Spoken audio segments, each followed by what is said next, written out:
Senang sekali kita bisa jumpa lagi di gerakan membaca Alkitab. Jadikanlah membaca Alkitab sebagai kebutuhan kita.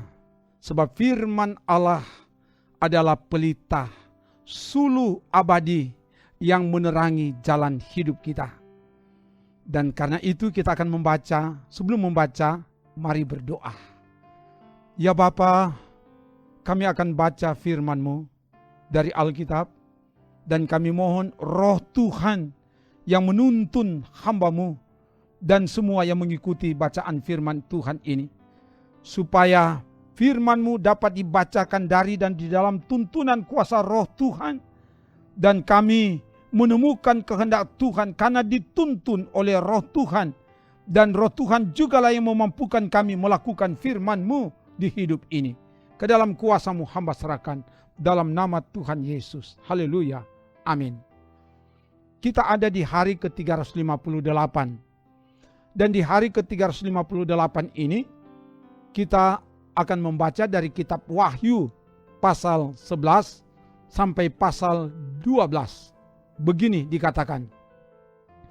Kemudian diberikanlah kepadaku sebatang bulu seperti tongkat pengukur rupanya, dengan kata-kata yang berikut, bangunlah dan ukurlah bait suci Allah dan mesbah dan mereka yang beribadah di dalamnya.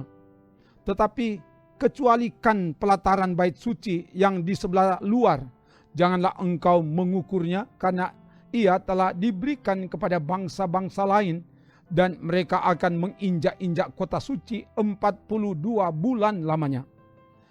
Dan aku akan memberi tugas kepada 2 saksiku, supaya mereka bernubuat sambil berkabung 1260 hari lamanya.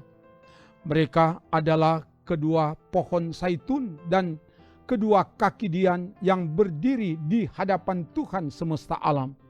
Dan jikalau ada orang yang hendak menyakiti mereka, keluarlah api dari mulut mereka, menghanguskan semua musuh mereka. Dan jikalau ada orang yang hendak menyakiti mereka, maka orang itu harus mati secara itu. Mereka mempunyai kuasa menutup langit supaya jangan turun hujan selama mereka bernubuat, dan mereka mempunyai kuasa atas segala air untuk mengubahnya menjadi darah, dan untuk memukul bumi dengan segala jenis malapetaka setiap kali mereka menghendakinya.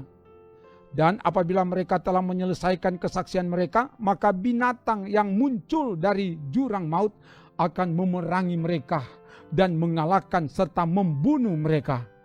Dan mayat mereka akan terletak di atas jalan raya kota besar yang secara rohani disebut Sodom dan Mesir, di mana juga Tuhan mereka disalibkan. Dan orang-orang dari segala bangsa dan suku dan bahasa dan kaum melihat mayat mereka 3,5 hari lamanya, dan orang-orang itu tidak memperbolehkan mayat mereka dikuburkan. Dan mereka yang diam di atas bumi bergembira dan bersukacita atas mereka itu, dan berpesta dan saling mengirim hadiah, karena kedua nabi itu telah merupakan siksaan bagi semua orang yang diam di atas bumi. 3,5 hari kemudian masuklah roh kehidupan dari Allah ke dalam mereka, sehingga mereka bangkit, dan semua orang yang melihat mereka menjadi sangat takut. Dan orang-orang itu mendengar suatu suara yang nyaring dari sorga berkata kepada mereka, naiklah kemari. Lalu naiklah mereka ke langit, diselubungi awan, disaksikan oleh musuh-musuh mereka. Pada saat itu terjadilah gempa bumi yang dahsyat, dan 1/10 bagian dari kota itu rubuh, dan 7.000 orang mati oleh gempa bumi itu, dan orang-orang lain sangat ketakutan lalu memuliakan Allah yang di sorga. Celaka yang kedua sudah lewat, lihatlah celaka yang ketiga segera menyusul. Lalu malaikat yang ketujuh meniup sangkakalanya, dan terdengarlah suara-suara nyaring di dalam sorga, katanya, pemerintahan atas dunia dipegang oleh Tuhan kita, dan Dia yang diurapinya, dan Ia akan memerintah sebagai Raja sampai selama-lamanya. Dan ke-24 tua-tua yang duduk di hadapan Allah di atas takhta mereka tersungkur dan menyembah Allah sambil berkata, kami mengucap syukur kepadamu ya Tuhan Allah yang Maha Kuasa, yang ada dan yang sudah ada, karena Engkau telah memangku kuasamu yang besar dan telah mulai memerintah sebagai Raja. Dan semua bangsa telah marah, tetapi amarahmu telah datang, dan saat bagi orang-orang mati untuk dihakimi dan untuk memberi upah kepada hamba-hambamu, nabi-nabi dan orang-orang kudus, dan kepada mereka yang takut akan namamu, kepada orang-orang kecil dan orang-orang besar, dan untuk membinasakan barang siapa yang membinasakan bumi. Maka terbukalah bait suci Allah yang di sorga, dan kelihatanlah tabut perjanjiannya di dalam bait suci itu, dan terjadilah kilat dan deru guru dan gempa bumi dan hujan es lebat. Maka tampaklah suatu tanda besar di langit, seorang perempuan berselubungkan matahari dengan bulan di bawah kakinya, dan sebuah mahkota dari 12 bintang di atas kepalanya. Ia sedang mengandung, dan dalam keluhan dan penderitanya hendak melahirkan, ia berteriak kesakitan. Maka tampaklah suatu tanda yang lain di langit, dan lihatlah seekor naga merah padam yang besar, berkepala 7 dan bertanduk 10, dan di atas kepalanya ada 7 mahkota. Dan ekornya menyeret sepertiga dari bintang-bintang di langit dan melemparkannya ke atas bumi. Dan naga itu berdiri di hadapan perempuan yang hendak melahirkan itu untuk menelan anaknya. Segera sesudah perempuan itu melahirkannya, maka ia melahirkan seorang anak laki-laki yang akan menggembalakan semua bangsa dengan gada besi. Tiba-tiba anaknya itu dirampas dan dibawa lari kepada Allah dan ke takhtanya. Perempuan itu lari ke padang gurun, di mana telah disediakan suatu tempat baginya oleh Allah, supaya ia dipelihara di situ 1260 hari lamanya. Maka timbullah peperangan di sorga. Mikael dan malaikat-malaikatnya berperang melawan naga itu, dan naga itu dibantu oleh malaikat-malaikatnya. Tetapi mereka tidak dapat bertahan, mereka tidak mendapat tempat lagi di sorga. Dan naga besar itu, si ular tua yang disebut iblis atau Satan, yang menyesatkan seluruh dunia, dilemparkan ke bawah.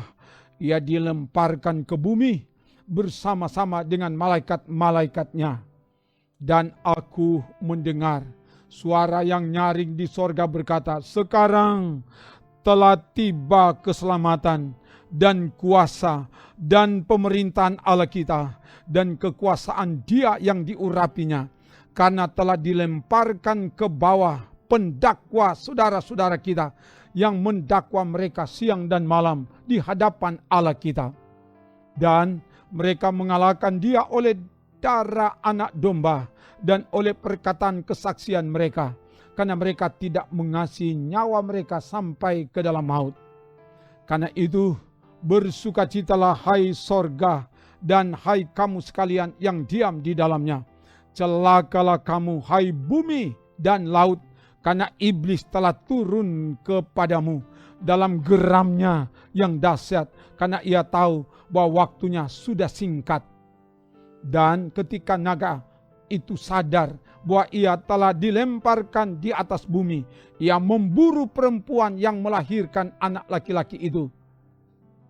Kepada perempuan itu diberikan kedua sayap dari burung nasar yang besar, supaya ia terbang ke tempatnya di padang gurun, di mana ia dipelihara jauh dari tempat ular itu selama 1 masa dan 2 masa dan setengah masa. Lalu ular itu menyemburkan dari mulutnya air sebesar sungai ke arah perempuan itu, supaya ia dihanyutkan sungai itu. Tetapi bumi datang menolong perempuan itu, yang membuka mulutnya dan menelan sungai yang disemburkan naga itu dari mulutnya. Maka marahlah naga itu kepada perempuan itu, lalu pergi memerangi keturunannya yang lain, yang menuruti hukum-hukum Allah dan memiliki kesaksian Yesus. Dan ia tinggal berdiri di pantai laut. Demikian bacaan firman. Mari berdoa. Terima kasih Bapa, oleh tuntunan kuasa-Mu, firman-Mu sudah dapat dibacakan. Dan semua yang dapat mengikuti bacaan firman ini, diberkatilah semua yang tetap taat setia mengikuti pembacaan firman Tuhan ini. Biar kami semakin bertumbuh di dalam iman ketika mendengar firman. Sebab iman bertumbuh dari pendengaran akan firman Tuhan. Dan pertumbuhan kiranya memberi buah yang baik dalam kehidupan kami.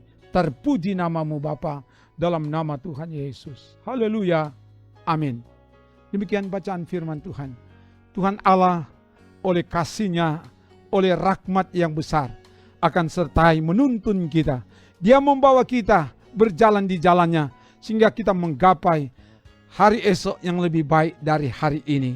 Amin. Trims.